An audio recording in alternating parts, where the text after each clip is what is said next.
நம்ம கோயம்புத்தூர் மாவட்டத்தில் நடந்த அந்த சம்பவத்த ஒரு மாரி ஜீரணிக்கவே முடியல.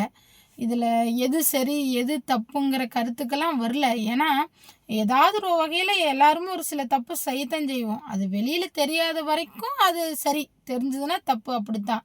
நாம்ப எந்த விதத்திலயும் அந்த புள்ளைய நம்ம தப்பா பேசுறதுக்கோ, ஒரு கருத்து சொல்றதுக்கோ நமக்கெல்லாம் உரிமையே கிடையாது. அதுக்கு தெரியல. இது ஒரு நரி கொகைன்னு தெரிஞ்சு அது போய் மாட்டிருச்சு. அது போக்கூடாது, வரக்கூடாதுங்கிற அந்த மெச்சூரிட்டி இல்ல.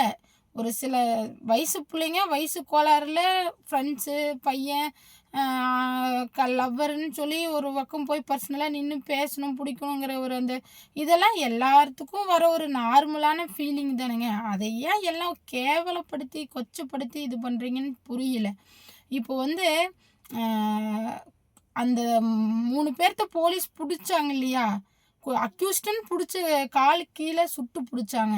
குற்றவாளி நிரூபணமாச்சுன்னா காலுக்கு மேல சுட சொல்லுங்க.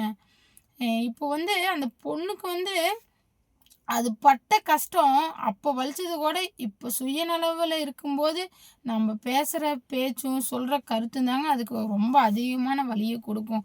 ஒரு தப்பு நடந்து போச்சு, ஏதாவது ஒரு ஒரு வகையில் அது தப்பு நடந்துருச்சு.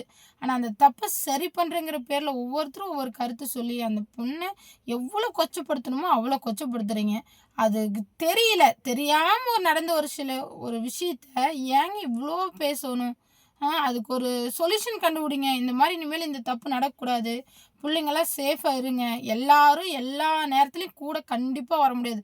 கவர்மெண்ட் வர முடியாது, போலீஸ்காரங்க வர முடியாது, அம்மா, அப்பா வர முடியாது, அண்ணன், தம்பி வர முடியாது, கூட ஃப்ரெண்ட்ஸு கூட வர முடியாது. நாம தான் பாதுகாத்துக்கணும்.